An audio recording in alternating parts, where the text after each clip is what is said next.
أعوذ بالله السميع العليم من الشيطان الرجيم بسم الله الرحمن الرحيم. But if you say Ya Qawmi, there is something in Al-Qawm that is coming from the heart, not coming from the mind. That you belong to this society. And when you belong, this is what you find in the Quran, Al-Birr, which is a kind of affection towards people.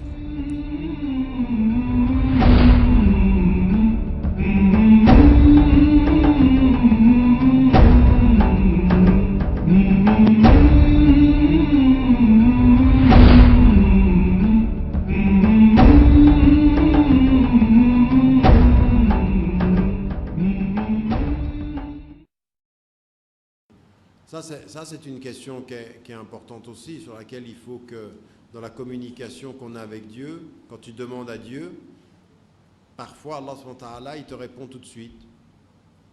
Parfois, il te répond par un rêve. Parfois, il te répond pas tout de suite. Et parfois, tu as l'impression qu'il ne te répond pas. Et parfois, il ne te répond pas, mais c'est toi qui as l'impression qu'il ne te répond pas, mais dans le fait qu'il n'y ait pas de réponse, c'est une réponse. Today, for example, it's important to show solidarity with all the people who are suffering and facing natural catastrophes and suffering oppression. We are not distinguishing between Muslims and non-Muslims when the people are victims. A victim is a victim beyond her or his religious affiliation. We are on the side of the poor, we are on the side of the oppressed, because this is the way the Prophet ﷺ was. If you touch one of the people who are under my protection, it could be a Jew or it could be a Christian, I will come with an army to protect him or her. This is the way the Prophet ﷺ was. Parce que quand l'eau vient et qu'elle transforme le désert en un espace vert, eh bien c'est le signe de sa manifestation. Les amis du désert, les nomades savent dire merci quand la pluie vient redonner vie à ce que l'on croyait mort. Exactement ce que Dieu dit de nos vies. Vous pensez être vivant et vous n'êtes pas loin de la mort. Vous pensez que vous allez mourir, mais vous redeviendrez des vivants. Dans son éternité.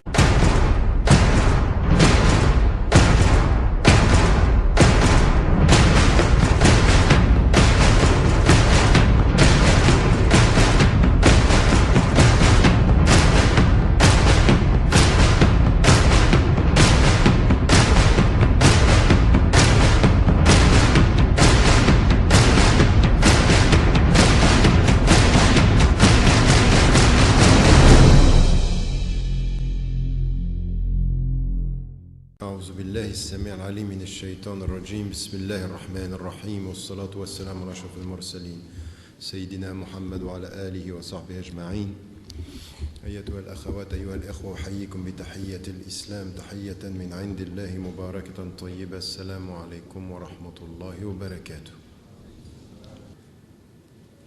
أعوذ بالله من الشيطان الرجيم بسم الله الرحمن الرحيم. Le sujet qui a été choisi par les organisatrices et les organisateurs tourne autour de la notion du succès durable. Et vous m'entendez toujours? Oui? Et le succès durable, ce qui est aussi lié à toute la tradition islamique des Najat, c'est-à-dire qu'est-ce qui, dans notre vie ici-bas, va nous donner le succès. Et le but du succès durable, effectivement, en islam, c'est que à aucun moment la tradition musulmane ne nous dit le succès dans l'au-delà suppose de nier la vie d'ici-bas. Et à aucun moment l'islam ne nous dit que la vie d'ici-bas ne peut nous permettre d'oublier la vie dans l'au-delà. Ce qu'il y a dans notre religion, c'est toujours une notion d'équilibre. Une notion d'équilibre, mais une notion d'équilibre qui est liée à notre dignité humaine. Nous devons faire le choix de l'équilibre. En toutes circonstances, nous devons faire le choix de l'équilibre. Et on doit le faire avec un rapport à Dieu qui est tout à fait particulier. Notre frère vient de lire le Coran, et le Coran, il a lu du Coran une sourate qui s'appelle Surat al-Insan, c'est la sourate de l'homme. Elle commence comme ça. هل أتى على الإنسان حين من الدهر لم يكن شيئا مذكورا. Est-ce que l'homme se souvient? Est-ce que l'homme a dans sa mémoire, est-ce qu'il revient à l'homme la mémoire d'un temps où il ne fut rien? En fait, Allah subhanahu wa ta'ala commence à parler à l'homme et il lui dit هل أتى على الإنسان حين من الدهر لم يكن شيئا مذكورا.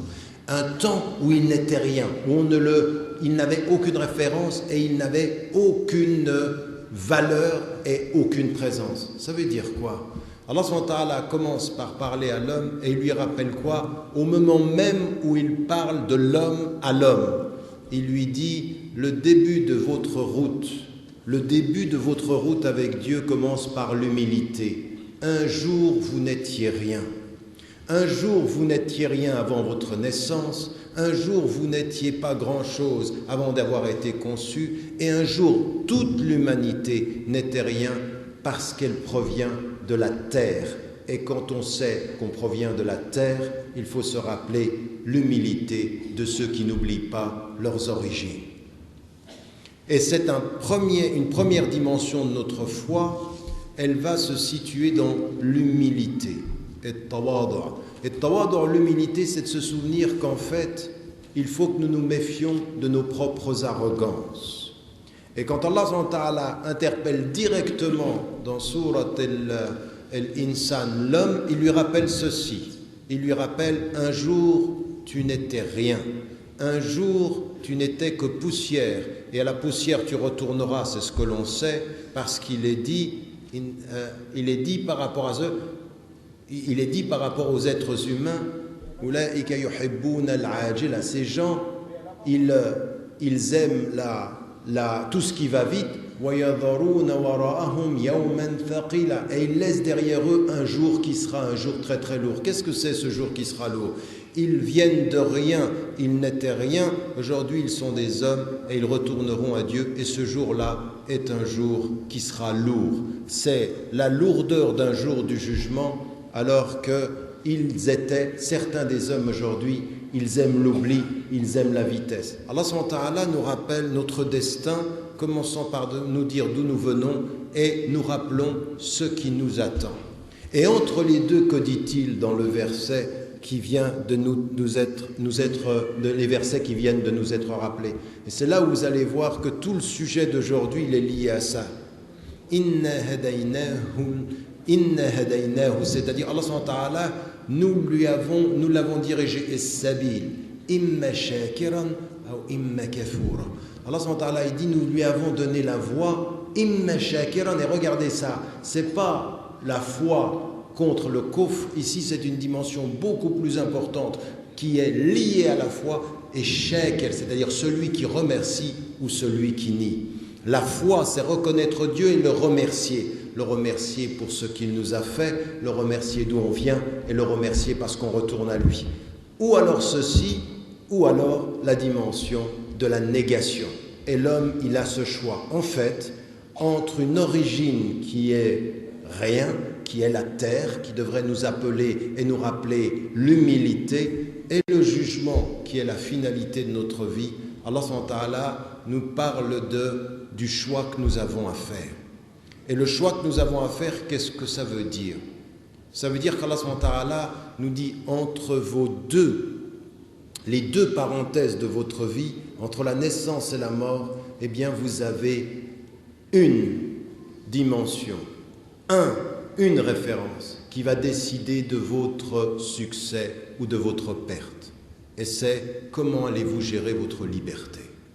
Comment allez-vous gérer votre conscience? Comment allez-vous gérer votre cœur? Comment allez-vous gérer votre être? Et tout ce que nous dit l'islam, c'est qu'en fait, notre dignité, notre façon d'être avec Allah subhanahu wa ta'ala, il y a des étapes. Et ces étapes-là, il faut les suivre. En fait, L'islam est une religion naturelle et spirituelle. Et ce qui est spirituel dans l'islam, c'est de donner du sens au naturel. L'islam est une religion naturelle et spirituelle, et le spirituel, c'est de donner du sens au naturel. Pas de le nier, pas de le rejeter, de lui donner du sens. Et qu'est-ce que ça veut dire donner du sens? Donner du sens, c'est reconnaître le naturel et le maîtriser. Et ça, c'est la dignité de notre liberté. C'est ainsi que nous savons vivre avec notre liberté. Et donc, ce premier élément, cette dimension du succès, la première des choses que nous avons en tant que musulmans, bien entendu, vous l'avez quand vous entendez le Coran, c'est la reconnaissance que Dieu est, et c'est la reconnaissance que nous retournons à lui.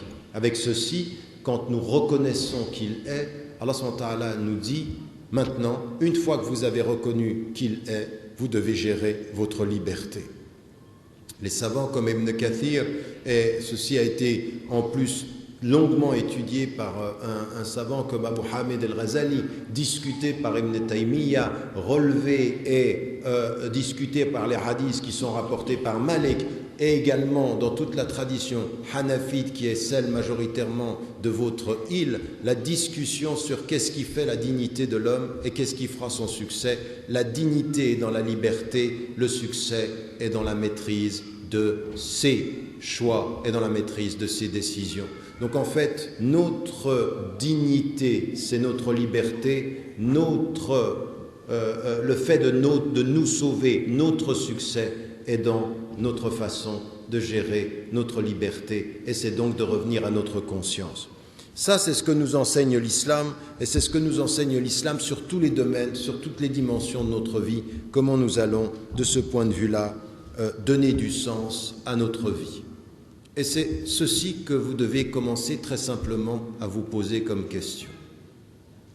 Dans votre vie de tous les jours, dans tout ce que vous construisez, quand vous êtes avec votre parent, quand ensuite vous allez à l'école, quand ensuite vous êtes un être, une femme sociale, c'est-à-dire que vous vivez en société, quand vous allez au travail, quand vous rentrez à la maison, quand vous vivez avec autrui, quand vous faites face à un mariage, quand vous faites face à la mort, quand vous faites face à la pauvreté, la seule question est celle de votre conscience, c'est que faites-vous? Quel sens donnez-vous à tous ces éléments de votre vie? Et l'ibada en islam, c'est pas de prier, c'est de prier et de donner du sens à sa prière pour donner du sens à sa vie. C'est de jeûner pour donner du sens à son jeûne et du sens à la vie. C'est de donner la zakat, de gagner de l'argent pour donner du sens à sa zakat et de donner du sens à sa vie. Et en fait, toute la dimension de donner du sens, comment vous la traduisez en arabe? En fait, c'est tout à fait particulier. C'est tout à fait particulier parce qu'en fait, qu'est-ce qu'une chose qui est purifiée? Quand vous dites « tazkiyatin nafs », quand vous dites la zakat même qui a une notion de purification. Quand Allah subhanahu wa ta'ala dit dans le Coran qu'il a envoyé un messager qui est tiré de nous, « liyuzakkikum wa yu'allimukum ». « Liyuzakkikum » c'est pour vous purifier. Ça veut dire quoi purifier? Ça veut dire que vous allez enlever toute la saleté. Ça veut dire que vous allez enlever tout ce qui est mauvais. Non, ce qui est mauvais dans ce que vous avez, ce qui n'est pas bon dans l'argent que vous gagnez, ce qui n'est pas bon dans le corps que vous avez, qu'est-ce que c'est la purification? La purification, c'est quand vous faites quelque chose et que vous le faites pour Dieu en vous souvenant de lui. Vous gagnez de l'argent, vous prenez de l'argent, une part qui est demandée par Dieu et vous avez purifié votre argent. Vous allez devant l'eau, vous faites vos ablutions, vous pensez à lui, vous allez vous préparer à la prière et vous avez purifié votre corps. La purification, c'est de se rappeler de Dieu dans le naturel. C'est ça, se purifier. C'est pas devenir un ange parce qu'aucun n'est un ange. Vous êtes pur devant Dieu quand vos intentions sont sincères. Et vos intentions sont sincères, c'est quand ce que vous faites, vous le faites pour lui. Et ça, qu'est-ce que c'est? C'est passer du shirk potentiel au tawhid fondamental. Le tawhid fondamental, c'est je fais mes ablutions pour lui, j'enlève avec l'eau les saletés de mon éthique et les saletés de mon comportement, non pas simplement physique, mais spirituel, et je purifie mes intentions. La purification, c'est donner le sens ultime de ce que l'on fait, et le sens ultime de ce que l'on fait, c'est de le faire pour Dieu. Raison pour laquelle c'est difficile d'être dans cet état de purification. Pourquoi? Quand est-ce que nous ne sommes plus purs? Quand nous oublions. Et quand est-ce que nous allons vers la purification? Quand nous nous souvenons. Et tout est objet de purification. Tout. Votre conscience, votre mémoire, votre main, quand vous la lavez avec le souci de le faire pour Dieu, vous l'avez purifié. Il est dit dans le hadith que tout ce que vous avez fait de mal avec vos mains est parti. Donc, comprenez bien le sens de tazkiyya. Tazkiyya, ça n'est pas enlever tout le mal, c'est ajouter tout le sens. Vous m'avez compris? Et ça, c'est très important dans tout ce que l'on fait, dans notre façon d'aimer, dans notre façon d'haïr, dans notre façon de vivre, dans notre façon de préparer sa mort. C'est quelle est l'intention qui vous anime, quels sont les choix que vous faites. Et c'est ce qui est dit ici. Plus vous êtes avec Dieu et plus vous savez que ce que vous avez nécessite que vous le remerciez. Et dès que vous l'avez remercié, vous avez purifié. Quand vous dites Bismillahirrahmanirrahim avant de manger et que vous vous souvenez de lui, votre repas est purifié. Il est purifié parce que votre intention, elle est d'être avec lui et de le remercier pour cela. La tentation ou l'intention plutôt du remerciement, c'est un acte de purification. Et donc, ça veut dire quoi? Ça veut dire que, comme musulmanes et musulmans, le succès va venir en permanence de regarder en face notre être. Il y a une chose à laquelle vous ne pouvez pas échapper. Une chose à laquelle vous ne pouvez pas échapper, c'est votre liberté. Et comme enfant, comme parent, comme citoyen, vous devez être les champions de la protection de la liberté des femmes et des hommes. Pourquoi? Parce que défendre la liberté des hommes, c'est donner à chaque femme et à chaque homme le droit de purifier ses intentions. Parce que les intentions viennent avec la liberté. Toute personne qui ne vit pas dans une liberté sociale, liberté familiale, liberté d'homme qui peut faire ses choix, eh bien, est une personne à qui on ne reconnaît pas les droits fondamentaux. Et ça devrait être le message de l'islam. Omar ibn al-Khattab, il l'a dit et il l'a répété, mais qui êtes-vous pour rendre des gens esclaves quand les femmes ont donné naissance à des hommes libres? L'islam se fonde sur la liberté des êtres, d'abord, jamais sur leur soumission à d'autres êtres. Le seul être à qui l'on se soumet, c'est lui, et parce qu'il est le seul à qui l'on se soumet, on doit être libre devant tous les hommes.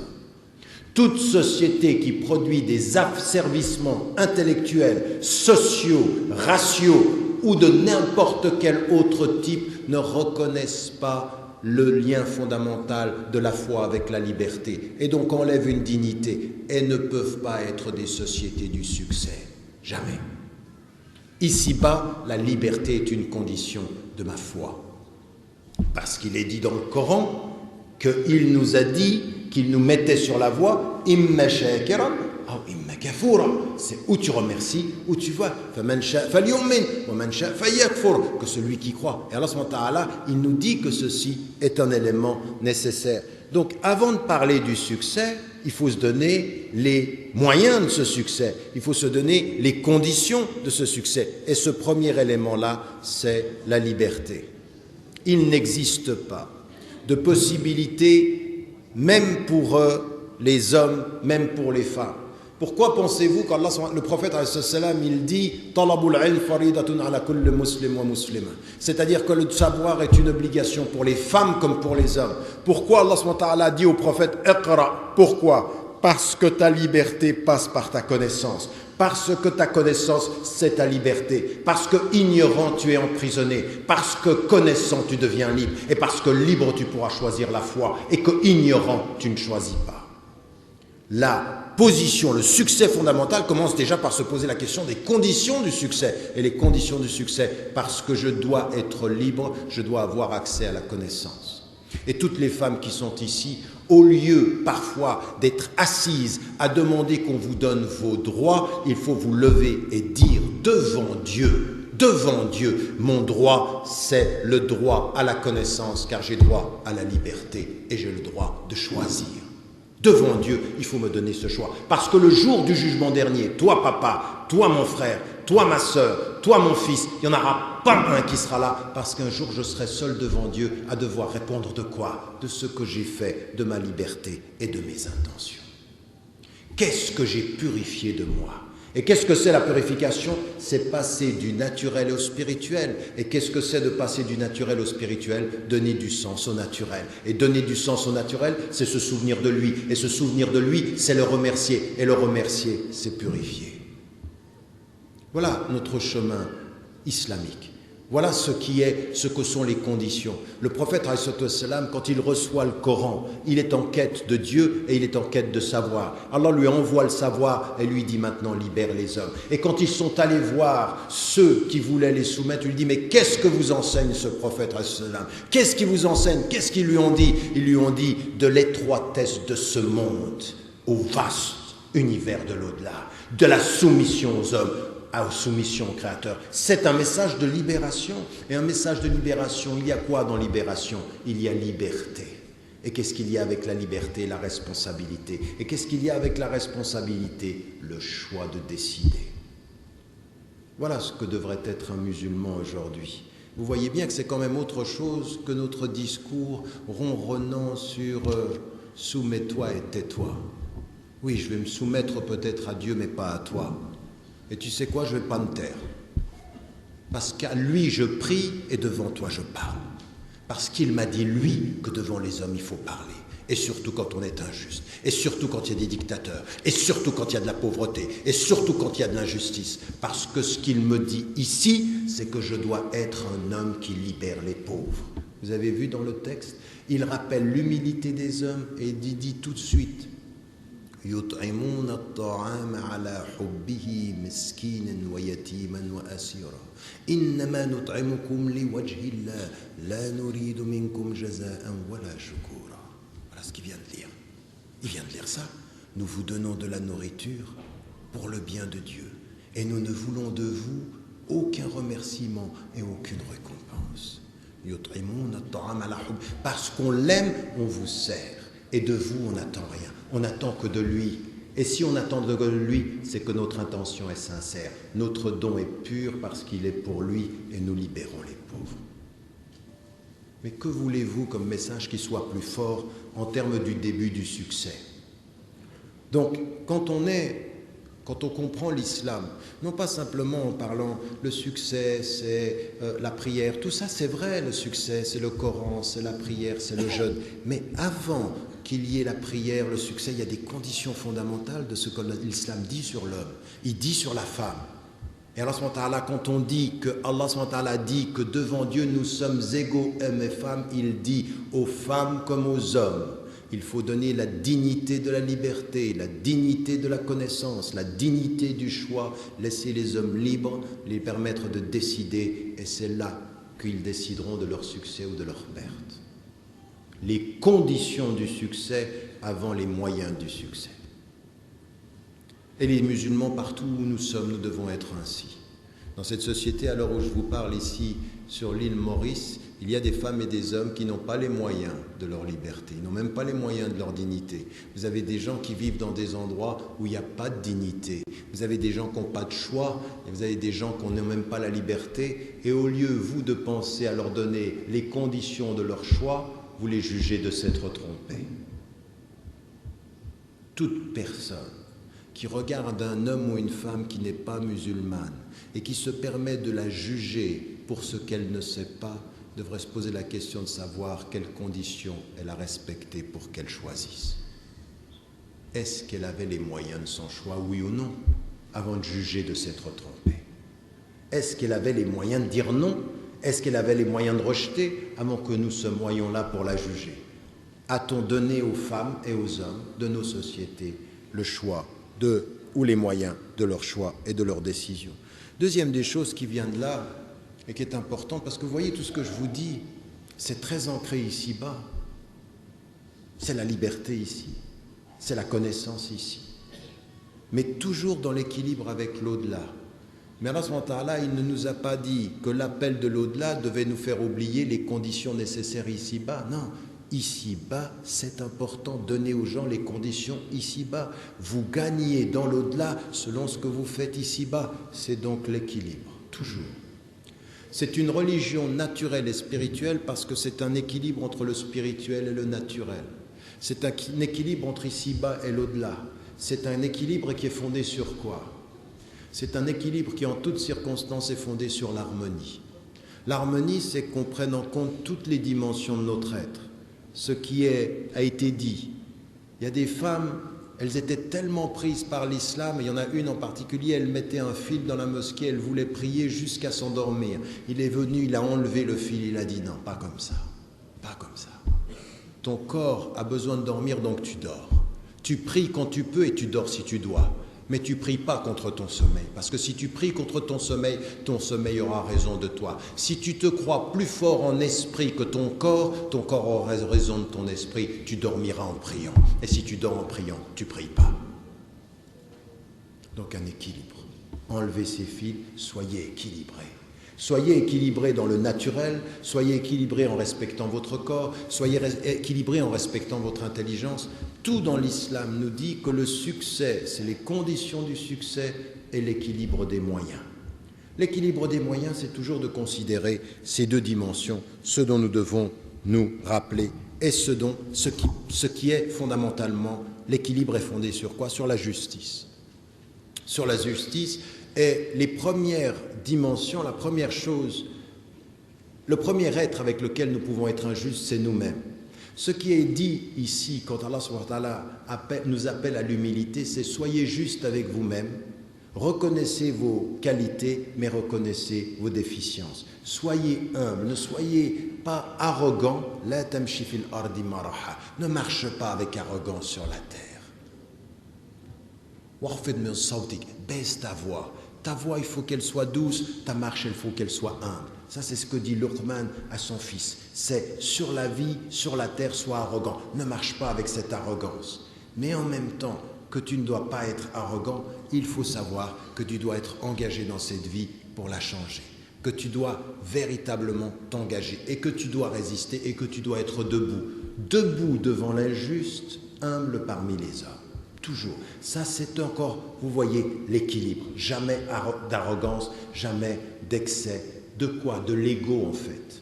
Et cet ego-là, c'est ce que l'on doit maîtriser. Il est naturel. Je dis je avec naturel. Mais c'est là où je dois le maîtriser. L'équilibre entre savoir penser tout seul, mais pas penser qu'on est seul à penser. Oui, vous voyez la différence? Penser seul, c'est-à-dire être autonome dans sa pensée, mais ne pas penser qu'on est les seuls à penser, ne pas tomber dans l'arrogance. C'est-à-dire l'autonomie de la pensée, pas l'arrogance du fait de penser, pas de l'arrogance du fait d'avoir raison. Toujours cette démarche qui fait que même le prophète, il a laissé cet espace à ses compagnons, au point qu'il cherchait, est-ce que ça vient de Dieu ou est-ce que ça vient de toi? Si ça vient de Dieu, on accepte, si ça vient de toi, on discute. Et le prophète laissait les gens discuter ce qui venait de lui. Quand ça venait de lui, il discutait. Dans une stratégie de guerre, il laisse les gens parler. Par rapport à l'agriculture, il laisse les gens parler. Parce que peut-être que vous savez mieux que moi, il n'est qu'un homme. Je ne suis qu'un être humain comme vous.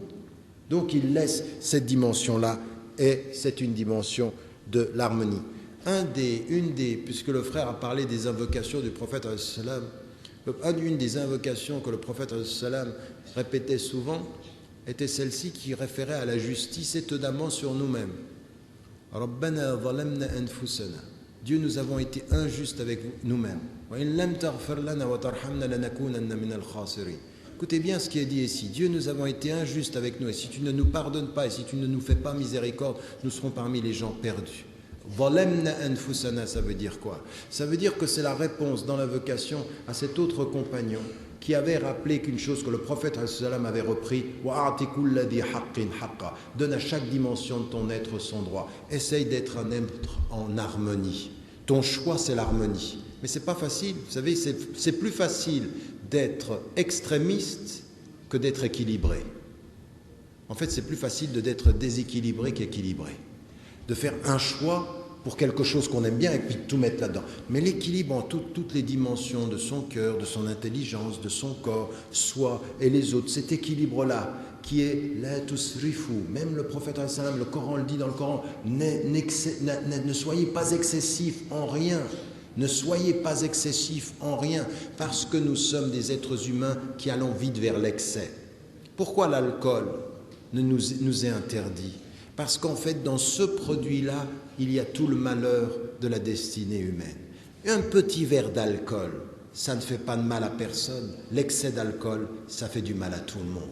Et parce que ça fait du mal à tout le monde, Allah subhanahu wa ta'ala, il nous a dit, voyez, rappelez-vous, dans ce produit-là, il y a votre destinée. Vous n'êtes pas assez maître de vous-même pour vous maîtriser dans le petit, et je vous envoie un signe, dans ce produit-là, il n'y aura jamais de permission. Et ça, c'est venu sur 9 ans, par étapes. Et ça, c'est aussi une chose qu'il faut apprendre. Comment atteint-on l'équilibre? Faites attention. Vous savez, souvent, je fais des conférences comme ceci, vous participez à une soirée, il y a plein de choses qui viennent dans votre intelligence et dans votre cœur, et puis on veut atteindre tout ça tout de suite. Eh bien, c'est l'humilité, c'est de savoir qu'on n'aura pas tout de suite, que c'est par étapes. Et qu'Allah subhanahu wa ta'ala, il avait révélé le Coran par étapes. Pourquoi? Le Coran est descendu en une fois et il a été révélé à la terre en 23 ans. Pourquoi? Parce que nous sommes ainsi. Notre humilité, c'est justement de ne pas être comme ceux, ils aiment la vitesse. Ils veulent que tout se passe très très vite parce qu'ils travaillent avec le temps. Non, avec Dieu, on travaille avec des étapes. Et chaque jour de notre vie, il faut se donner les moyens de s'améliorer. Par étapes, doucement. Sois même équilibré dans la gestion de ton temps. Ne sois pas émotif dans la gestion de ton temps. Tu écoutes une conférence, tu vas révolutionner ta vie. Non. Tu écoutes une conférence, tu lis un livre, tu rencontres quelqu'un, tu fais des études, étape après étape. Équilibrer son évolution pour équilibrer sa façon d'avancer avec Dieu. Allah subhanahu wa ta'ala, il nous appelle et il nous dit, le jour qui est votre rendez-vous est un jour très lourd. Venez et venez équilibrer. Venez étape après étape. Construisez votre vie. C'est ça, donner du sens à votre vie. Bien, ça fait 3 ans et demi la dernière fois que je suis venu. Il y en a certains qui étaient déjà dans cette salle il y a 3 ans et demi. En 3 ans et demi, vous avez marché quelle marche? Vous avez suivi quelle voie? Est-ce que vous êtes sur une voie de l'équilibre peu à peu, ou est-ce que vous êtes sur la voie de l'émotif une fois chaque 3 ans, ou une fois chaque vendredi, ou une fois chaque Ramadan? Est-ce qu'on est dans cet équilibre? Allah subhanahu wa ta'ala demande cet équilibre, et il le dit, le prophète. Allah subhanahu wa ta'ala aime des choses qui sont faites, les petites choses qui durent, c'est-à-dire l'équilibre dans le temps. C'est pour ça que nous répétons les prières, c'est pour ça que nous répétons le jeûne. Donc il faut faire ce travail, il faut comprendre que notre vie, elle est dans cet équilibre-là, et dans l'équilibre entre toutes les dimensions de notre être, dans l'équilibre dans le temps. Être équilibré dans le temps, c'est de ne pas aller plus vite que dans le temps, ce n'est pas aller plus vite que ce que l'on peut, et chaque fois on fait. Et je vais dire une chose, la spiritualité, c'est de l'exercice du cœur. Et le cœur est comme le corps. Plus vous habituez le corps à porter des poids, plus le corps peut porter des poids plus importants. Plus vous habituez le cœur à des exercices, puis le cœur s'habitue à plus d'exercices. Chaque fois un peu plus. Et dans le hadith du prophète, quand il disait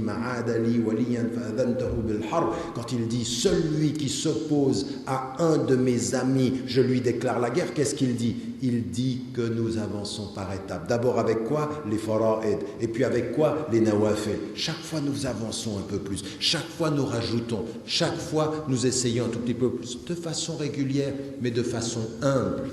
Celui qui veut plus que ce qu'il peut est potentiellement arrogant. Celui qui ne fait que ce qu'il peut est celui qui est humble. Et c'est celui qui se purifie en demandant à Allah subhanahu wa ta'ala systématiquement de nous aider. Ça, c'est le choix et ça, c'est l'équilibre qui nous est demandé. Et ce que nous cherchons dans tout cela, qu'est-ce que c'est? Cette harmonie, ce succès que nous voulons, c'est la paix, c'est effectivement salamat al-islam. Et tout ce qui est en islam, vous verrez que le mot central, vous allez le retrouver partout. Chaque fois que vous rencontrez quelqu'un, vous savez, c'est quand même très important ça. Des fois, moi maintenant, je m'arrête, vous savez, maintenant j'ai 50 ans, et des moments, c'est encore maintenant que des fois je m'arrête, et vous dites à quelqu'un, Salamu alaykum wa rahmatullah. Que la miséricorde de Dieu, que la paix de Dieu soit sur toi et sa miséricorde. Que la paix de Dieu soit sur toi. C'est-à-dire, ce que je te souhaite de plus beau, c'est que Dieu te réconcilie avec toi-même, que tu sois en paix, que tu sois en harmonie. La paix, c'est que tu sois en harmonie, que tu sois bien, que tu sois bien avec toi-même et que tu sois bien sur la terre. C'est ça la paix. Et Allah yad'u ila dar as-salam, Dieu appelle à la demeure de la paix, n'est-ce pas? Il nous appelle à la paix, il nous dit faites la paix, il dit dites la paix entre vous. Et tout ceci, c'est la paix. Qu'est-ce que c'est la paix? C'est cette harmonie-là. Et cette harmonie-là, elle va être entre tout. La vie d'ici-bas, la vie de l'au-delà, les éléments qui nous portent nous. Et donc on en arrive aux derniers éléments sur lesquels j'aurais voulu insister ce soir dans tout ce travail que nous avons à faire et qui font aussi référence au verset du Coran. Le verset du Coran, c'est que qu'est-ce qui va être le moteur de cette harmonie? À quoi va-t-on voir l'harmonie d'un être? Qu'est-ce que dégage un être en harmonie? Quand il est dit Rabbana atina fid dunya hasana wa fil akhirati hasana. Dieu donne-nous ici-bas hasana, et on dit le succès, et le hasan, c'est la dimension du bien. Donne-nous ici-bas le bien et donne-nous dans l'au-delà du bien. Le bien et le hasan ici, ça veut dire quelque chose qui va être l'expression visible de notre paix intérieure. Donne-nous ce qui est bien ici-bas, c'est notre paix. Et dans l'au-delà, la paix. Et nafs al-mutma'inna, dans l'au-delà, cet être qui est en paix avec lui-même, qui est dans la tranquillité, c'est ce qu'on va appeler comment ici-bas? Es-sakina. C'est pour ça que le prophète il demandait souvent Allahumma nas'aluka sakinatak. Nous demandons à ce que es-sakina. Es-sakina, c'est cette espèce de paix, cette sérénité, ce bien-être, qui est juste un petit goût de ce que l'on aura, Inch'Allah, au paradis, et un tout petit goût de ce qu'on aura dans sa présence, si on est dans la présence. Es-sakina, cette sorte de paix. Allahumma nas'aluka fid dunya hasana. Ici-bas, on aimerait juste ça. Et regardez bien, il y a un autre verset où Allah subhanahu wa ta'ala parle de la même chose. وَلَا تَنْسَ نَصِيبَكَ مِنَ الدُّنْيَا وَأَحْسِنْ كَمَا أَحْسَنَ اللَّهُ إِلَيْكَ. N'oublie pas ta part d'ici-bas. وَأَحْسِنْ, c'est-à-dire fais le bien comme Dieu le fait le bien avec toi. Chaque fois qu'Allah subhanahu wa ta'ala nous dit l'équilibre entre l'ici-bas et l'au-delà, il met un mot. وَأَحْسِنْ, ça vient de Hassan, ça veut dire et fais le bien comme Dieu te fait le bien. En d'autres termes, qu'est-ce qui va être l'élément de notre bien-être, de cet équilibre? C'est l'expression de faire le bien. Et l'expression de faire le bien, c'est le sens même de la spiritualité. Il est naturel d'être égocentré. Il est spirituel d'être égo-décentré, de donner. Le spirituel, c'est de donner. Le centré pense à lui. Le spirituel pense à autrui. Et donc, penser à autrui, il y a le hasan, il y a le bien, il y a la dimension du bien. La tansa nasib, la tansa, toi, n'oublie pas ta part de la vie de ce monde. Wa ahsin, c'est-à-dire fais le bien comme Dieu a fait le bien pour toi. Ta part de ce monde, ça n'est pas de prendre, c'est de donner. Vous m'avez suivi? N'oublie pas ta part de ce monde, c'est pas je prends, non. Prends et donne. Et plus tu donnes, et plus tu auras le bien. Le bien que tu reçois, c'est le bien que tu donnes. Parce que c'est comme ça que Dieu fait avec toi. Ce qu'il te donne, tu le prends, et ce que tu prends, il te le donne. Et même dans la tristesse, vous savez ce qu'on dit quand quelqu'un meurt? Lillahi ma a'ta wa lillahi ma akhad. À Dieu ce qu'il donne, et à Dieu ce qu'il reprend. Wa kulla shay'in 'indahu bi ajalin musamma. C'est-à-dire tout ce qu'il prend, ça a une dimension déterminée. Mais regardez bien le mot ici qui est central, c'est en fait, vous n'aurez la paix que dans ce que vous donnez. Même à vous-même. Qu'est-ce que vous vous donnez à vous-même à la lumière de Dieu? Parce que c'est toujours dans cette dimension du tawhid. Qu'est-ce que vous vous donnez à vous-même pour être en paix avec Dieu? Vous vous donnez du temps pour étudier, pour être en paix avec lui. Vous vous donnez du temps pour prier. Vous vous donnez du temps pour servir. Qu'est-ce que vous vous donnez? Ne vous oubliez pas. Parce que s'oublier, c'est l'une des caractéristiques de l'oubli de Dieu. Ceux qui oublient Dieu s'oublient. Donc la caractéristique, c'est ne vous oubliez pas. Ça veut dire quoi, ne vous oubliez pas? Devenir des égoïstes? Non. Donnez-vous ce qu'il faut pour devenir des êtres généreux. Donnez-vous ce qu'il faut de savoir pour servir. Donnez-vous ce qu'il faut de temps pour savoir, pour mieux prier. Vous vous donnez à vous-même ce qui vous permet d'être mieux, d'être plus min el muhsinin, c'est-à-dire des gens de bien. Mais pour vous-même. Pour vous-même. Donc, qu'est-ce que vous vous donnez comme temps? Pour vous-même acquérir ce savoir et devenir des êtres qui vous occupez de votre harmonie personnelle. Et puis, de l'harmonie également du temps et de ce qui doit être cette dimension. Donc, vous avez remarqué que le mot Hassan ici, Ahsan, Hassan, Muhsin, toutes ces dimensions-là qui sont liées à notre foi, elles font partie du succès. Le succès pour nous, c'est d'être des gens de bien, et el Hassan, le bien, va toujours sur la terre avec l'Islah, c'est-à-dire reconnaître le bien et réformer pour le bien. L'Islah, c'est la réforme pour le bien. Le Hassan, c'est le bien. C'est tout ce qui est bien. Et Allah subhanahu wa ta'ala, il nous dit, n'oublie pas de ta part, fais le bien et sois un être qui change cet univers pour le bien. Et donc, le succès durable, ça ne va pas être de vivre pour l'au-delà. Non. En islam, on ne prie pas la nuit pour disparaître le jour. On ne jeûne pas le ramadan pendant le jour pour pouvoir vivre la nuit et dormir le jour. Nous n'inversons pas l'ordre des choses.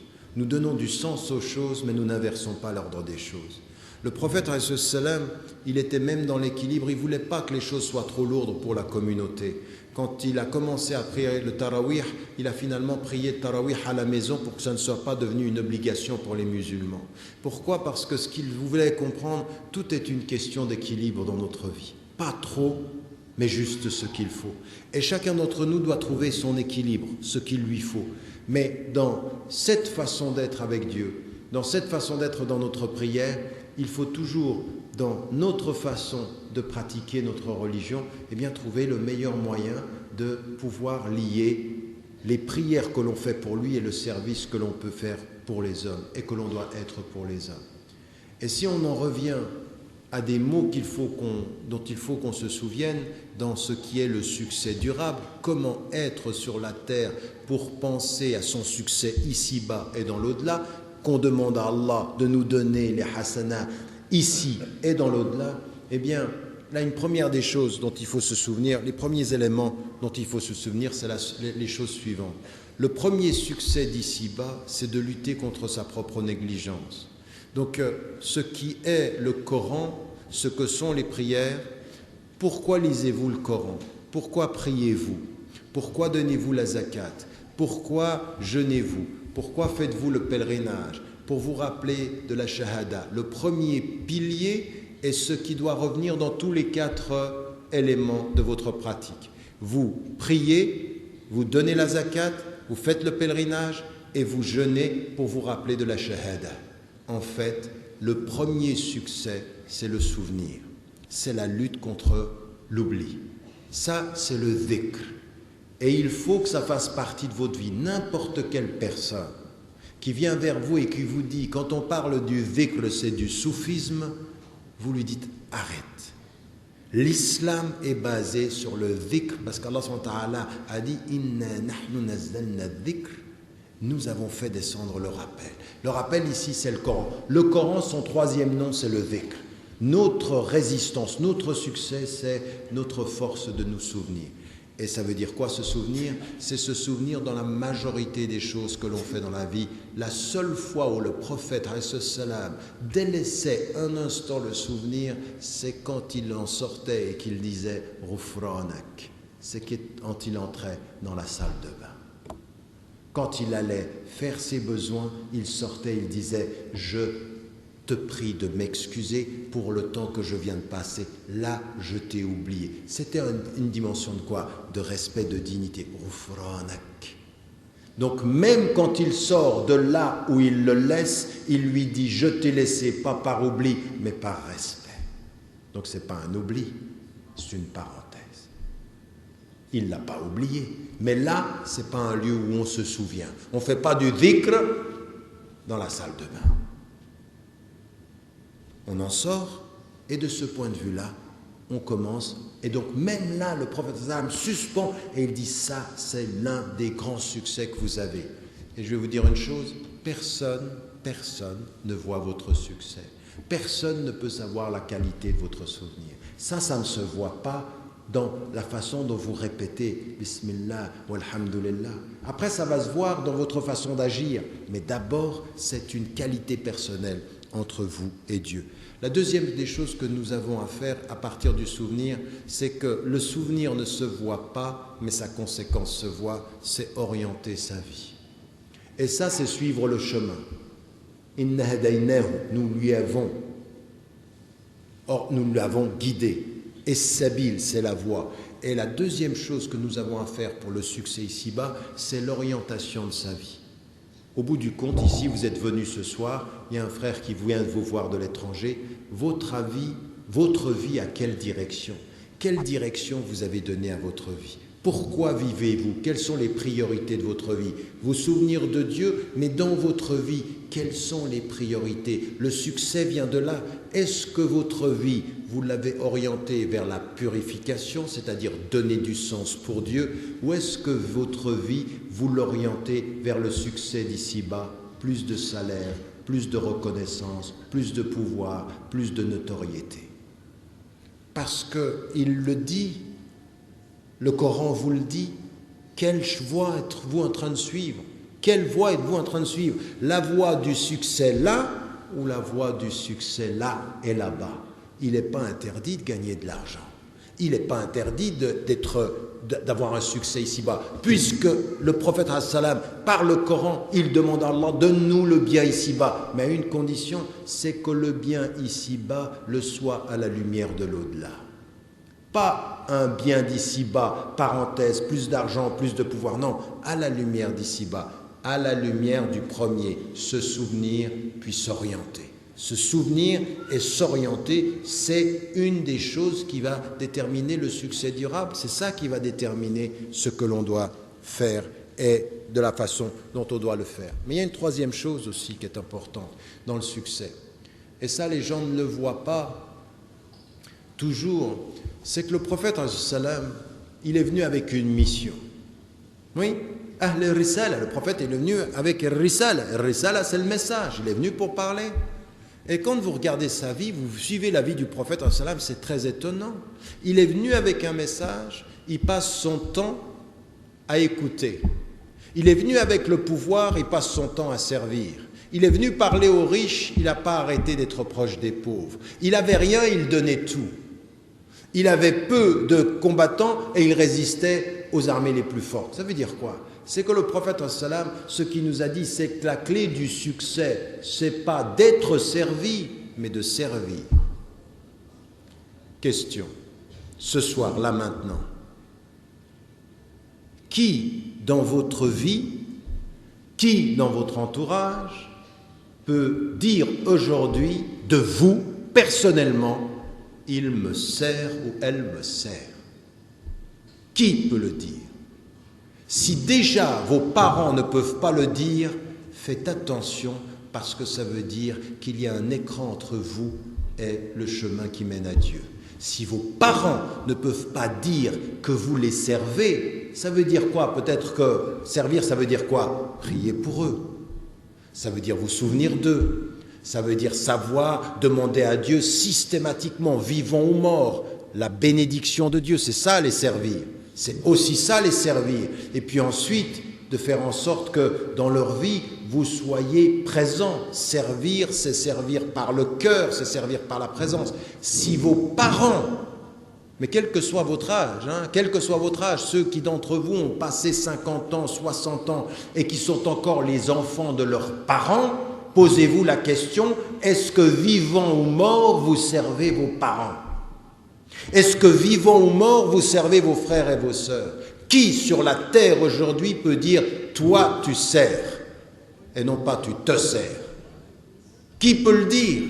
Parce qu'il n'y a pas de succès si vous ne servez pas. Si sur la terre vous n'êtes pas au service, alors vous êtes aujourd'hui en situation dangereuse. Servir le message, c'est servir Dieu. Servir Dieu, c'est servir le message, servir les pauvres. Même ce qu'a dit Aïcha, radiallahu anha, et toutes les femmes du prophète, quand elles disaient la seule chose il était comment? Qu'est-ce qu'elles disent? Kana fi khidmati ahli. Fi khidmati ahli, c'est-à-dire que le prophète, il était au service de sa famille, de sa femme. Est-ce que votre femme peut dire que vous la servez ou que vous lui servez? Qu'est-ce que vous lui apportez, qu'il soit dans l'intelligence, dans le cœur, dans la présence? Est-ce que le jour du jugement dernier, il y a quelqu'un qui vient et devant Dieu, il peut dire « elle m'a servi » ou « il m'a servi » ? Mais si vous ne servez personne, vous ne servez pas. Et si vous ne servez pas, vous ne servez à rien. Et si vous ne servez à rien, où est le succès? Il n'y a pas de succès. 1, se rappeler. 2, s'orienter. 3, servir. Et les 2 dernières choses qui seront les clés du succès, c'est que quand on sert et qu'on voit l'ordre du monde, il y a 2 choses à faire. La première des choses, c'est il n'y a pas d'islam sans service et il n'y a pas d'islam sans résistance. La clé du succès, c'est de résister à tout ce qui ne va pas sur la terre. Tout ce qui ne va pas en vous, la résistance, la purification, je me rappelle de Dieu et je résiste à tout ce qui ne va pas en moi. Je me rappelle de Dieu et je résiste à tout ce qui ne va pas dans la société. Je suis un résistant. 1, c'est un élément fondamental de notre religion. Et ça s'appelle comment ceci? Ça s'appelle le djihad. Djihad al-nafs, le djihad social, le djihad contre la pauvreté, le djihad contre l'ignorance, le djihad contre l'arrogance, le djihad contre les dictateurs, le djihad contre tout ce qui est l'expression du mal sur la terre. Nous sommes là pour résister. Donc 1, nous nous rappelons. 2, nous nous orientons. 3, nous servons. 4, nous résistons. Mais pourquoi? Parce que l'élément essentiel de notre présence qui sera là, le succès ici-bas et dans l'au-delà, nous réformons. On est des gens qui sont min al-muslihin. Et le muslih, c'est l'islah. Et l'islah, c'est réformer, c'est transformer les choses. L'islam n'a pas besoin d'être réformé. Les musulmans ont besoin de se réformer. Notre intelligence et notre compréhension, notre façon d'être sur la terre. Servir, résister et réformer. Voilà ce que sont les éléments du succès du musulman. Ici-bas et dans l'au-delà. Alors là, vous comprenez. La tansa nasibaka bid dunya wa ahsin.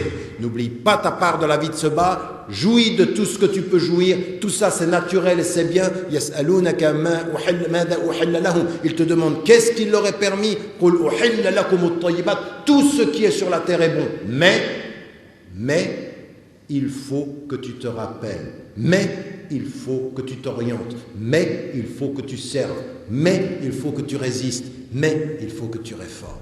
Là est le succès. Ici-bas et dans l'au-delà. Et ensuite, tu peux demander à Dieu qu'il te sauve. Mais il faut faire ce que tu as à faire. Et tu dois avoir les conditions de la liberté, de ta responsabilité et de la connaissance. Liberté, connaissance et responsabilité. Ce sont les prérequis. Et nous devons nous battre pour que tous les êtres humains sur la terre soient libres, puissent avoir accès à la connaissance et puissent faire face à leurs responsabilités. Et ensuite, on les jugera sur le fait qu'ils se souviennent, sur le fait qu'ils servent, sur le fait qu'ils s'orientent, sur le fait qu'ils résistent ou sur le fait qu'ils transforment la société vers le meilleur.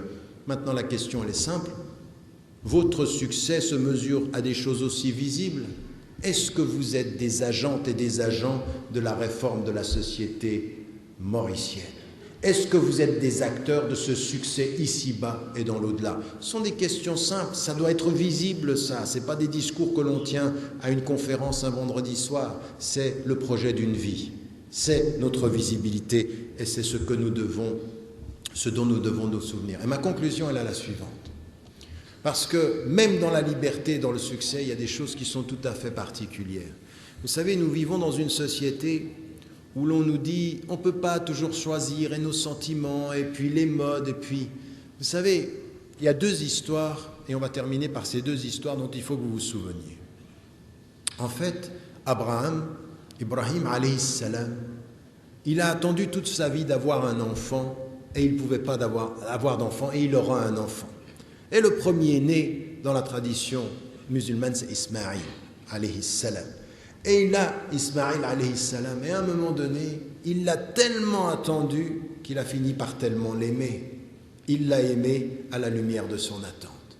Et Allah subhanahu wa ta'ala, il va lui dire une chose qui est vraiment... Là, il faut que vous compreniez une chose, parce qu'au bout du compte, tout ce qu'on est en train de dire, et se mesure à ça. Allah subhanahu wa ta'ala, il veut savoir si vous vous souvenez, si vous allez vous orienter, si vous allez servir, si vous allez résister et si vous allez réformer le monde, il va vous poser la question, est-ce que vous le faites dans mon amour ou est-ce que vous le faites dans votre égoïsme? Et il va nous donner un exemple. Les histoires des prophètes et des messagers, paix et bénédiction de Dieu soit sur eux tous, c'est toujours pour nous révéler une dimension. Et en fait, il lui a donné Ismaïl parce qu'il l'a attendu. Il lui a donné, je t'ai donné l'amour de ton fils, n'est-ce pas? Eh bien maintenant, je vais juger de ton amour à mon égard par ta capacité à sacrifier l'amour d'ici-bas pour l'amour de l'au-delà. Et il va le tester dans son amour. Il va lui reprendre son fils ou lui dire, je vais reprendre ton fils. Et lui, amoureux de son fils, avec son fils, dans la tradition musulmane, il dit « Inni ara fil manami, inni adbahuk » j'ai vu dans mon rêve que je vais te sacrifier. Fandur madha tara. Et il dit à son fils « Regarde, qu'est-ce que je dois faire ?» Et lui, il lui dit « Satajiduni ya abati if'al ma tu'mar, satajiduni insha'Allah min as-sabirin » Oh mon père, fais ce qui t'a été demandé, tu me trouveras, insha'Allah, si Dieu le veut, de ceux qui sont patients et persévérants. Et là, il y a quelque chose d'extrêmement important dans cette histoire. C'est que ce qui est important dans cette histoire, c'est qu'il a le choix entre deux amours. L'amour d'ici-bas et l'amour pour Dieu. Et qu'Allah subhanahu wa ta'ala le met devant le test. Mais qu'est-ce qu'il veut dire par là? Il veut lui dire, même dans tes amours, tu as le choix. Toute personne qui te dit que les raisons du cœur n'ont pas de raison peut vivre dans l'illusion. Même les raisons du cœur, il faut les soumettre à la raison de la foi. Même ça. Et c'est l'épreuve d'Abraham. Ça veut dire que même dans l'amour, il faut que tu ailles jusqu'au bout des choix. Pourquoi aimes-tu? Qui aimes-tu? Que fais-tu de tes amours? Est-ce que tu aimes pour lui ou est-ce que tu aimes pour toi? Pourquoi? Et la deuxième histoire, c'est Ya'qub, alayhi salam. Et lui, il aimait son fils. Et il avait 12 enfants.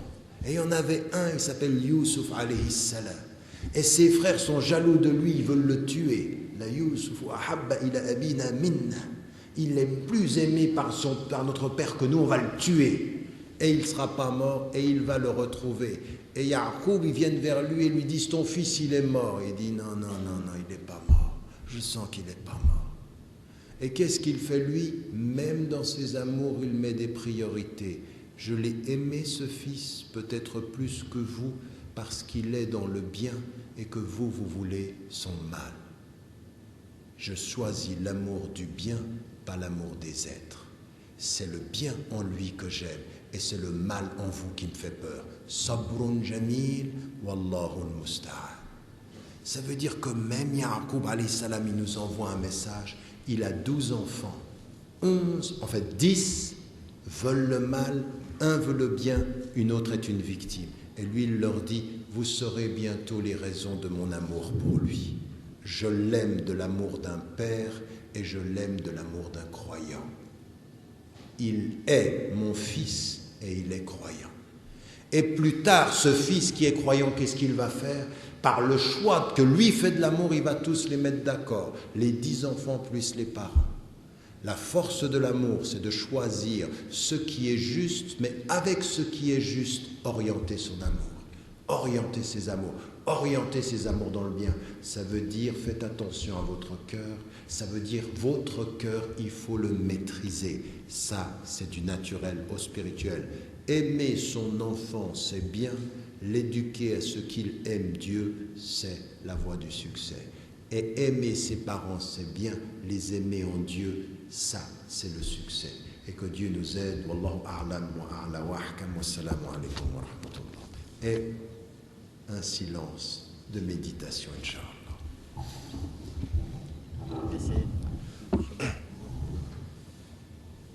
Nous allons prendre des questions. Je vais ? Bien. C'est des sujets qui sont plus ou moins directement liés au sujet. Donc, déjà, bon, je le traduis, c'est de l'anglais. Quel est votre conseil pour les enfants qui n'ont pas de respect pour leurs parents ?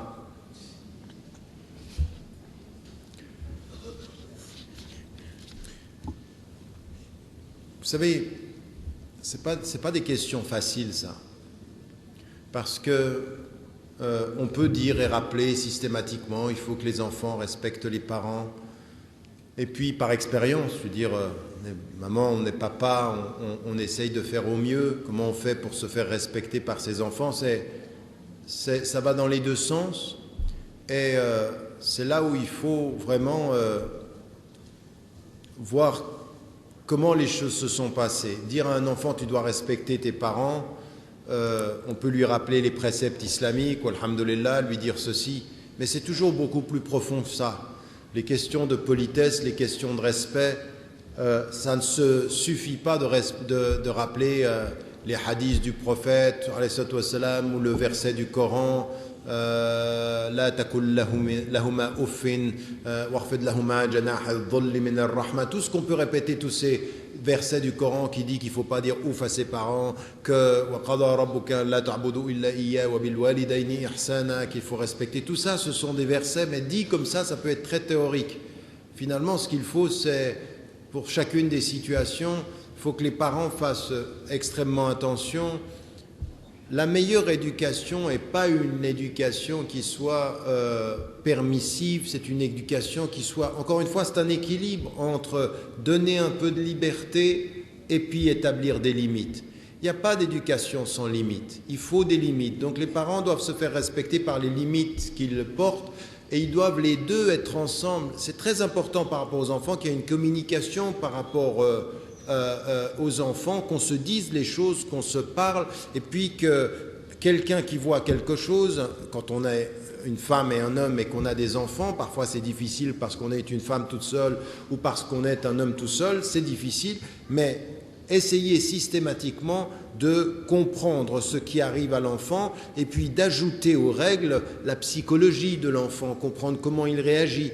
Les limites sont importantes, la façon de parler, demander aux enfants, et les enfants doivent le comprendre ceci, mais c'est vrai que si vous ne l'avez jamais fait pendant des années et que vous arrivez un jour ou l'autre et que vous dites à un enfant tu me parles différemment, si on ne l'a pas fait depuis le jeune âge, c'est difficile. Après, il faut effectivement dire aux enfants, dire aux jeunes adolescents, il y a des façons de parler à ses parents. Je veux dire, le fait de se renfrogner, de renfrogner son visage, de dire ouf à ses parents, c'est quelque chose qui est réprimandé d'une certaine façon par l'éthique musulmane, par l'islam. Il faut éviter ces choses-là. Donc, il faut qu'on sache combien c'est important. Puis ensuite, dans l'éducation des enfants, beaucoup parler, beaucoup faire en sorte qu'on lie le respect de la limite avec le respect de la personnalité. Ça passe par la communication, ça passe par donner de l'espace aux enfants aussi, et de faire en sorte qu'il y ait un respect mutuel. Mais ça m'est difficile, je veux dire, je peux répéter je viens de le faire d'ailleurs, certains versets, certains hadiths du prophète, mais au bout du compte, c'est vraiment aussi une question d'avoir habitué l'enfant, la psychologie que l'on peut avoir vis-à-vis de l'enfant, le cadre qu'on lui donne, le dialogue avec l'enfant, c'est particulièrement important. Ici, on nous dit aussi il faut les conseils pour les sœurs mauritaniennes musulmanes qui... Mauriciennes. J'ai dit mauritanienne, mauricienne, pardon, qui perdent au minimum 2 heures par jour à regarder des films de séries indiennes qui sont très célèbres dans la majorité des familles musulmanes. Alors, si le but c'est se souvenir, si le but c'est de s'orienter, si le but c'est de servir et de résister, je vais prendre ça dans le sens opposé. Chères sœurs, résistez à la tentation des films indiens, orientez-vous vers votre vie pour que ce soit un peu plus utile et souvenez-vous de l'essentiel. Mais les frères, c'est des malins. Parce qu'ils orientent ça vers les sœurs et ils ne disent pas ce qu'eux, ils perdent du temps à faire quoi. Parce qu'il y en a qui perdent leur temps pour d'autres choses. Que ce soit pour des émissions de télévision tout aussi stupides, de sport à outrance quand on regarde ça à la télévision, ou les réseaux sociaux où on perd parfois son temps. Au lieu de chercher chez les sœurs ou chez les femmes des raisons de les juger, ou chez les frères et chez les hommes des raisons de les juger, essayons ce soir plutôt d'avoir une attitude saine.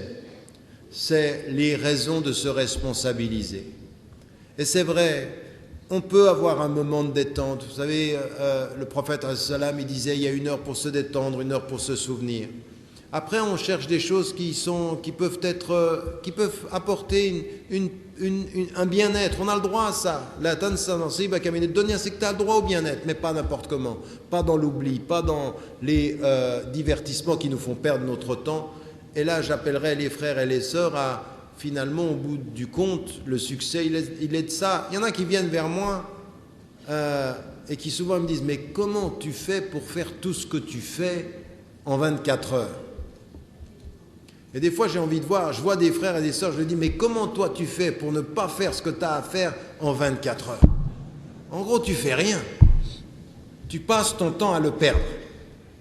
Par le sommeil, par des discussions inutiles, des activités qui sont inutiles. Il faut se prendre en charge. Le prophète a changé le monde d'abord parce qu'il est discipliné. Discipliné avec lui-même. Il se réveille le matin, il se réveille tôt le matin, il sert les gens, il n'est pas en train de... Il y en a qui se sont réveillés, ils dorment encore. Ils dorment, ils perdent leur temps. Ils sont stricts qu'avec le travail, c'est-à-dire avec le patron ou avec là où on fait de l'argent. Mais là où on fait du don, là où on fait de la spiritualité, ils ne sont pas stricts, ils ne sont pas disciplinés. Ni les frères, ni les sœurs. Il y a certaines des sœurs, parce qu'elles ne sont pas au travail, elles sont à la maison, elles passent du temps à perdre du temps à la maison. Ça passe de la télévision à faire un petit peu le ménage, on laisse le ménage, on revient à la télévision, on prend le téléphone. On passe du temps à ne rien faire. Mais vous vous rendez compte qu'il y a des gens qui font 12 kilomètres pour aller à l'école tous les jours, il y en a qui passent du temps à avoir de la connaissance, vous avez la possibilité d'avoir des livres, vous avez la possibilité d'avoir des moyens qui sont là. Comment faites-vous pour perdre du temps ? Quelle inconscience que celle-ci ! Ça, c'est vraiment l'orientation vers l'échec. Et les frères, c'est la même chose. Il y en a qui viennent vers moi et me disent, tu sais, pour moi, c'est difficile de lire. Alors ils finissent sur YouTube, ou ils finissent sur... Non, je suis désolé, c'est difficile de lire un livre, alors lis une page. Et si c'est difficile de lire une page, eh bien lis la moitié d'une page. Et avec le Coran, c'est difficile de lire une page, lis un verset, et médite et réfléchis. Chacun à son niveau, chacun à ça. Voilà, ça c'est comme ça qu'on résiste. Et vous avez compris ce que j'ai dit, pas tout de suite, vous ne rentrez pas ce soir et vous allez faire la révolution. Non, vous rentrez ce soir et vous prenez des bonnes dispositions demain. Je veux dire, il y a un jeune là qui est venu me voir juste après la prière de Salat al-Jumu'ah. Il vient vers moi, il vient s'asseoir à côté de moi et il me dit, il y a plusieurs années, tu es venu ici et je t'ai écouté, ça a changé ma vie. Depuis, j'ai commencé à faire des études islamiques et là, maintenant, j'en suis... Ça a changé sa vie, c'est pris en charge. On ne demande pas à tous de faire des études islamiques, mais il s'est pris en charge, il a entendu, ça l'a intéressé, il a changé sa vie, puis il avance. Vous venez à des conférences, il y en a, ils viennent à des conférences, et ça ne change rien. C'est les champions du monde de rien ne change. Voilà. Et ça veut transformer le monde. Ça veut réformer, mais ne réforme rien du tout. Reste assis et commence à penser à toi. Inch'Allah.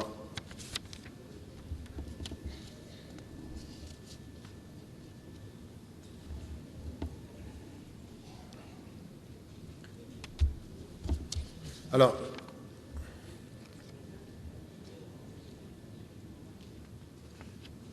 est-ce que tirer au sort? Bien, alors je vais prendre... Là, il y a une question, il faut qu'on soit clair. C'est une question de quelqu'un qui est malin. Il y en a qui aiment ça, qui viennent, ils disent on va lui poser une question, on va voir. Parce qu'en fait, ce qu'ils veulent voir, c'est comment je vais tomber dans un piège ou pas. Parce qu'il y en a certains qui sont plutôt de tendance littéraliste, le soufisme. Dès que tu dis ce mot, c'est fini. C'est sorti de l'islam. Et il faut qu'on se mette d'accord.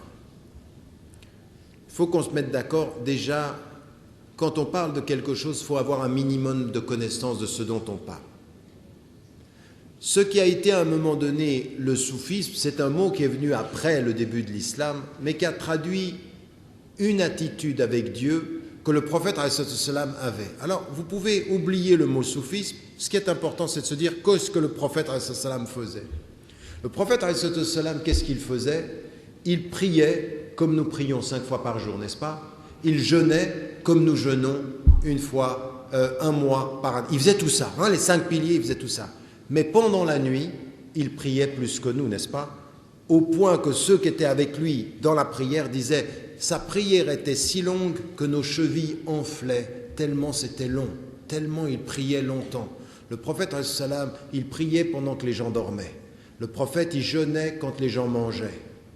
Et comme éducateur, à des moments donnés, il ne jeûnait pas pour montrer aux gens que dans certaines circonstances, on ne jeûne pas. Quand il était en voyage, une fois, il était avec Aïcha, radiallahu anha, et puis elle jeûnait, lui, il ne jeûnait pas. Elle priait toutes ses prières et lui, il faisait le qasr wal-jam', c'est-à-dire, selon la tradition, il écourtait ses prières et il les mettait ensemble. Puis sa femme, elle lui dit, mais comment c'est possible? Moi, je jeûne et toi, tu ne jeûnes pas. Je prie et toi, tu écourtes tes prières.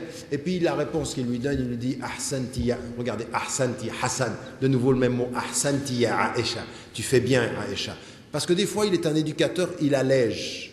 Mais dans sa vie personnelle, il alourdit. Oui? Devant les gens, il dit, léger. Rojas, allégé. Yassiru wa la tu'assiru. Facilité, ne rendez pas les choses difficiles. Mais lui tout seul, il jeûne, il prie, il rajoute. Et ça, qu'est-ce que vont faire des gens? Ils vont dire, il y a une voie qui est d'ajouter plus d'adoration, de faire des nawafil, et il y a des gens qui vont donner un ordre par rapport à ça. Qu'est-ce qu'ils cherchent? C'est ceux qui ajoutent plus, ils cherchent la tazkiya. Donc, au bout du compte, ce que l'on veut tous en islam, quels que soient les chemins qu'on choisit, c'est la tazkiya, c'est tazkiyat an-nafs, purifier notre être par les actes d'adoration et par ce que nous ajoutons. C'est tazkiya qui compte. Alors certains, ils vont donner une méthode. Cette méthode, elle n'est pas exactement liée à des choses que le prophète a données, mais c'est une méthode qui va suivre la voie qu'il a prescrite.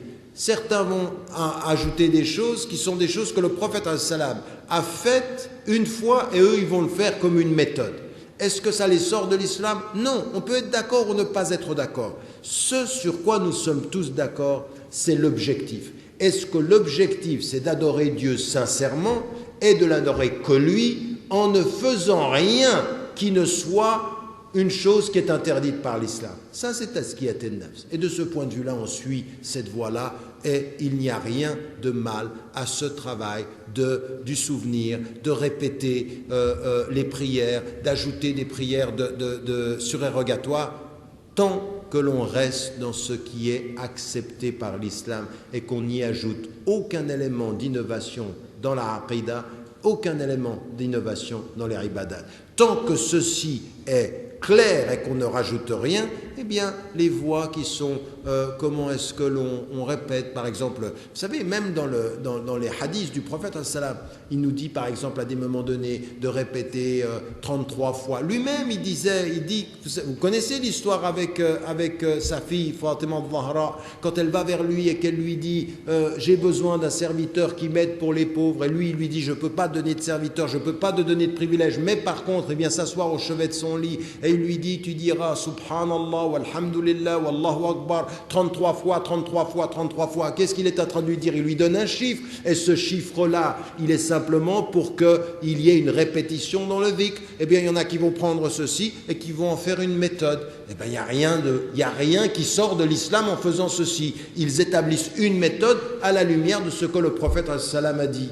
Et donc, tant qu'ils n'ont pas fait qu'une chose haram soit halal, eh bien, on est dans cette voie-là. Donc, dès que vous entendez un mot, ne dites pas aux gens « t'es dehors » ou « t'es dedans ».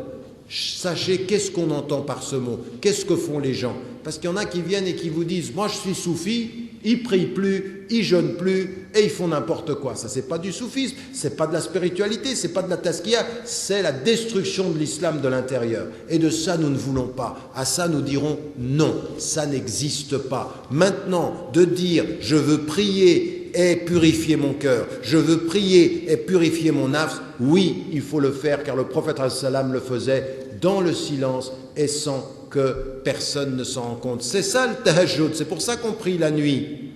Une des choses qui m'a le plus impressionné personnellement, vous savez, c'est des petites histoires, mais une des choses qui m'ont le plus personnellement impressionné sur ce que l'on m'a dit de mon grand-père, rahimahullah, au-delà de toutes ces bêtises que les gens racontent à travers le monde aujourd'hui, c'est un jour où il était en voyage avec un de ses élèves. Et il est en voyage avec un de ses élèves et il voyageait. Vous savez, à l'époque, dans les années 40, en Égypte, c'était le train, c'était très très long, c'était la chaleur, il faisait 40 degrés, il voyageait dans le... Et à un moment donné, il s'arrête quelque part, ils sont très très fatigués. Il lui dit, moi j'étais fatigué, ça faisait des jours qu'on voyageait, et puis on s'arrête, et puis on est dans une chambre ensemble.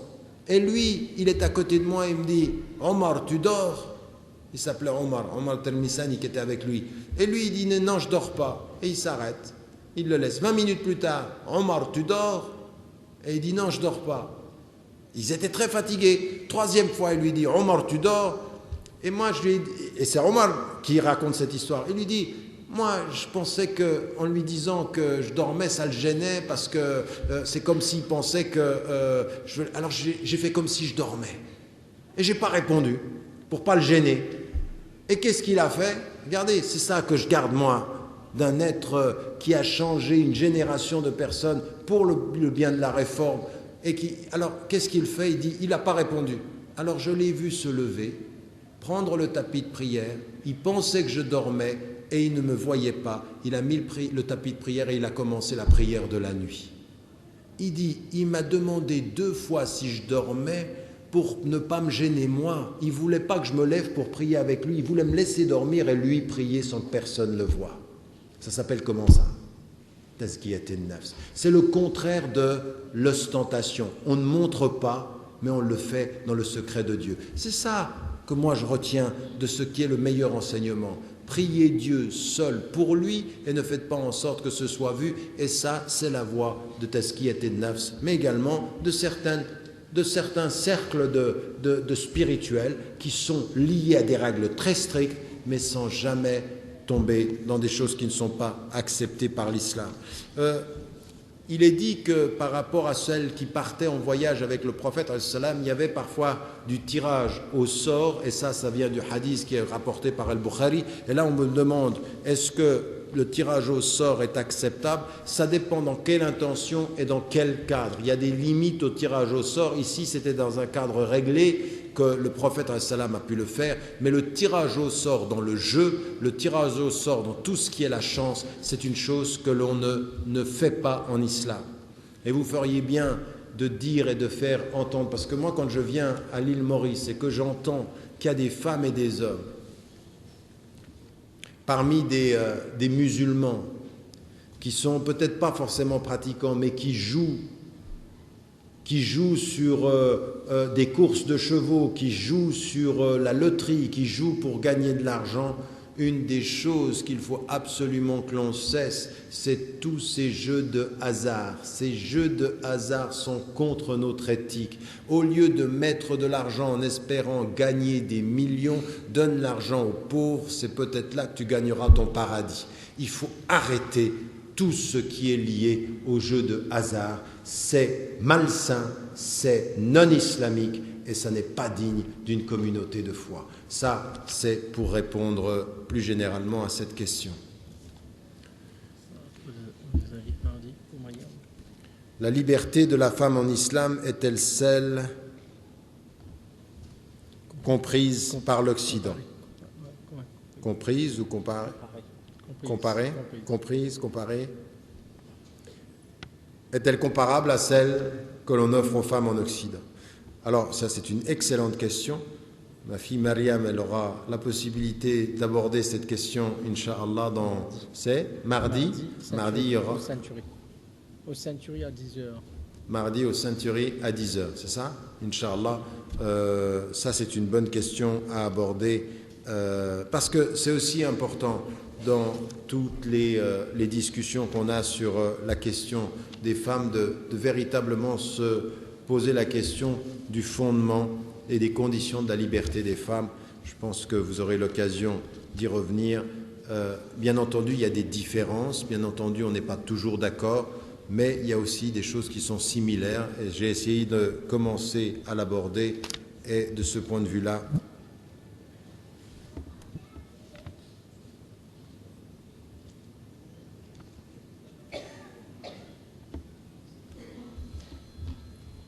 mais là, c'est spécifiquement en arabe. Quelqu'un qui me demande de pouvoir apporter... La personne qui m'a écrit en arabe ici peut venir me voir plutôt que je parle en arabe et que je traduise les termes en arabe à une audience qui ne parle pas la langue.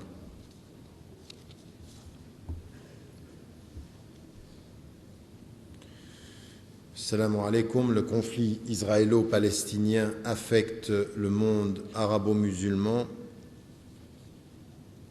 Comment voyez-vous l'évolution du conflit à la lumière du Saint-Coran? Écoutez, on ne va pas rentrer, ce n'est pas vraiment le sujet aussi aujourd'hui, et c'est un long sujet dont j'ai beaucoup parlé.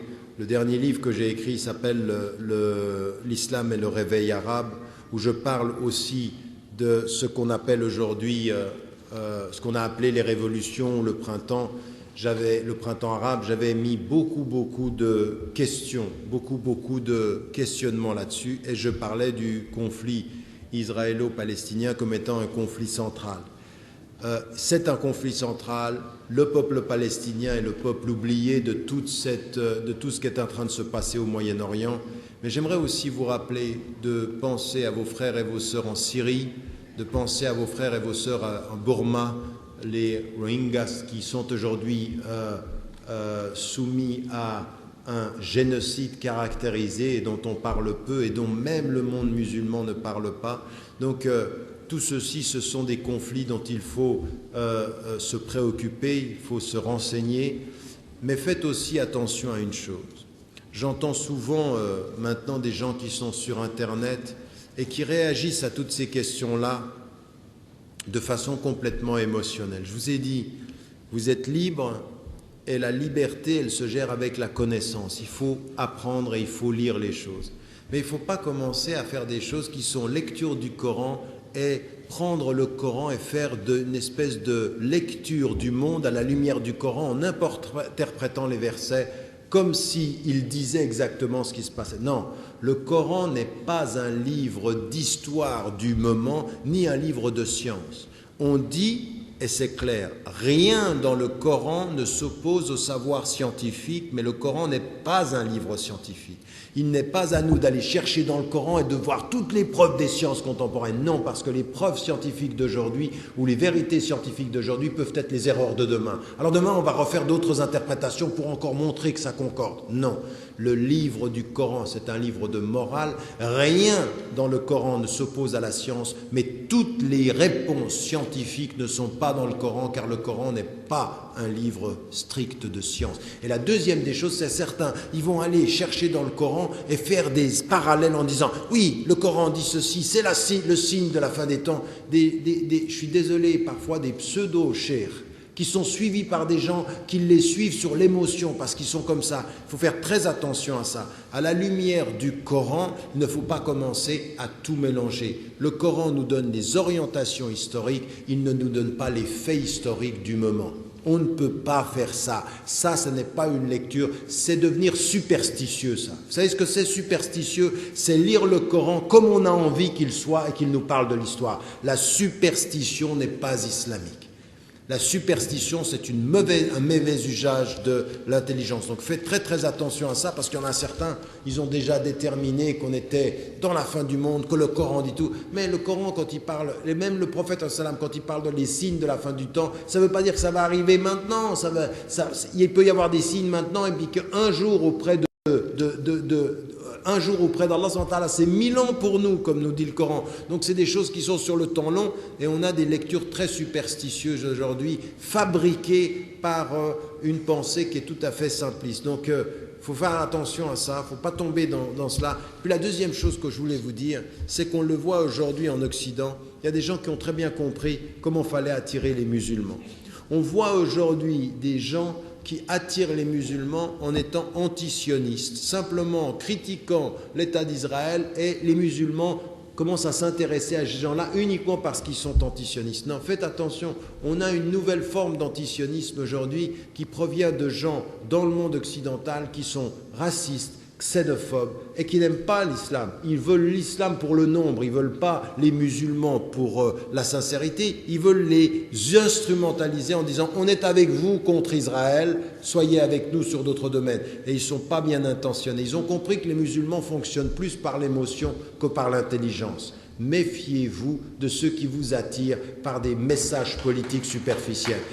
Faites attention à cela, soyez plus portés à la connaissance, sachez qui sont vos vrais amis et ne faites pas de lecture simpliste des choses. C'est bon, on arrête là. Ok. On va s'arrêter. أعوذ من الشيطان الرجيم بسم الله الرحمن الرحيم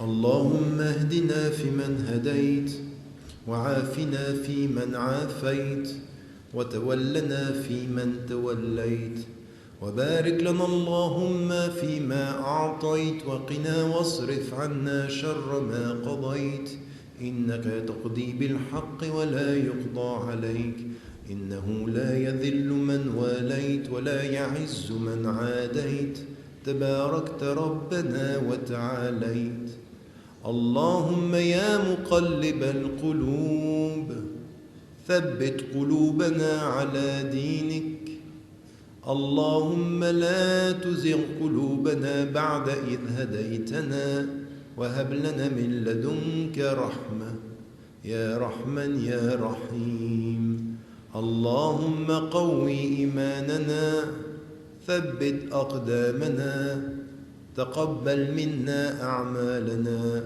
وتوفنا مع الأبرار اللهم أرنا الحق حقا وارزقنا اتباعه وأرنا الباطل باطلا وارزقنا اجتنابه يا ذا الجلال والإكرام اللهم ذكرنا بالموت كل ساعة اللهم لا تكلنا إلى أنفسنا طرفة عين قوي إيماننا ثبت أقدامنا اشرح لنا صدورنا نور قلوبنا بنور الإيمان اللهم نور قلوبنا بنور الإيمان اللهم قوي إيماننا واشرح لنا صدورنا نور قلوبنا بنور الإيمان ونور الإحسان وسلامة الإسلام برحمتك علينا أنت الرحمن أنت الرحيم أنت رب العالمين فتقبل منا واغفر لنا وتب علينا وسامحنا اللهم لا تفضحنا يوم العرض عليك. اللهم أدخلنا الجنة مع الأبرار والصديقين ورسلك الكرام في أعلى جنان الخلد جنة الفردوس نزلا. اللهم نسألك جنة الفردوس نزلا. اللهم اجعلنا بمرافقة نبيك محمد صلى الله عليه وسلم في أعلى جنان الخلد يا ذا الجلال والإكرام، يا ذا الجلال والإكرام، يا ذا الجلال والإكرام. اللهم ارحم والدينا ووالدي والدينا. اللهم اغفر لجميع موتى المسلمين الذين شهدوا لك بالوحدانية ولنبيك بالرسالة وماتوا على ذلك. اللهم ارحم أخانا يوسف يا ذا الجلال والإكرام. اللهم ارحمه رحمة واسعة، تقبل منه ومنا. اللهم تقبل منا ومنه يا ذا الجلال والإكرام. اللهم أدخله الجنة العلا.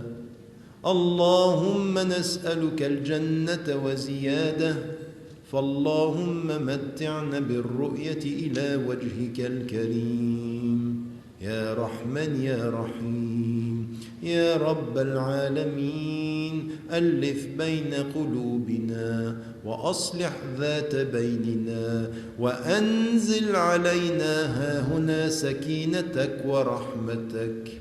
اللهم أنزل علينا سكينتك، اللهم أنزل علينا سكينتك ورحمتك.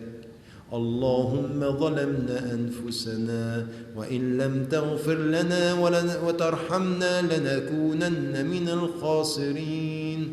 اللهم اجعلنا في الدنيا حسنة وفي الآخرة حسنة وقنا عذاب النار. اللهم قنا عذاب النار. ربنا آتنا في الدنيا حسنة وفي الآخرة حسنة. اللهم تقبل منا. ربنا آتنا في الدنيا حسنة وفي الآخرة حسنة وقنا عذاب النار.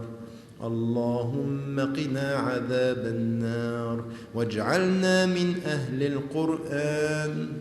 اللهم قو إيماننا بقراءة القرآن، واجعل القرآن حجة لنا ولا علينا.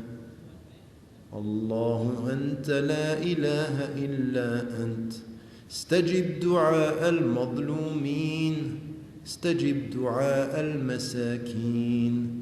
اللهم قو إيمان إخواننا وأخواتنا في فلسطين. اللهم قو إيمانهم في سوريا وفي برما وفي السجون وتحت التعذيب. إنهم مظلومون يا رب فانتصر.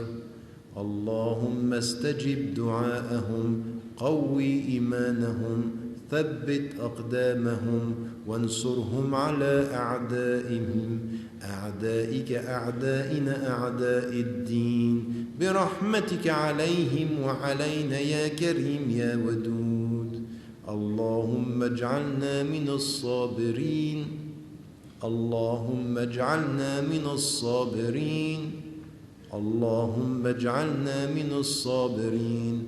وصل اللهم على سيدنا محمد وعلى آله وصحبه وسلم تسليما كثيرا. سبحان ربك رب العزة عما يصفون، وسلام على المرسلين، والحمد لله رب العالمين.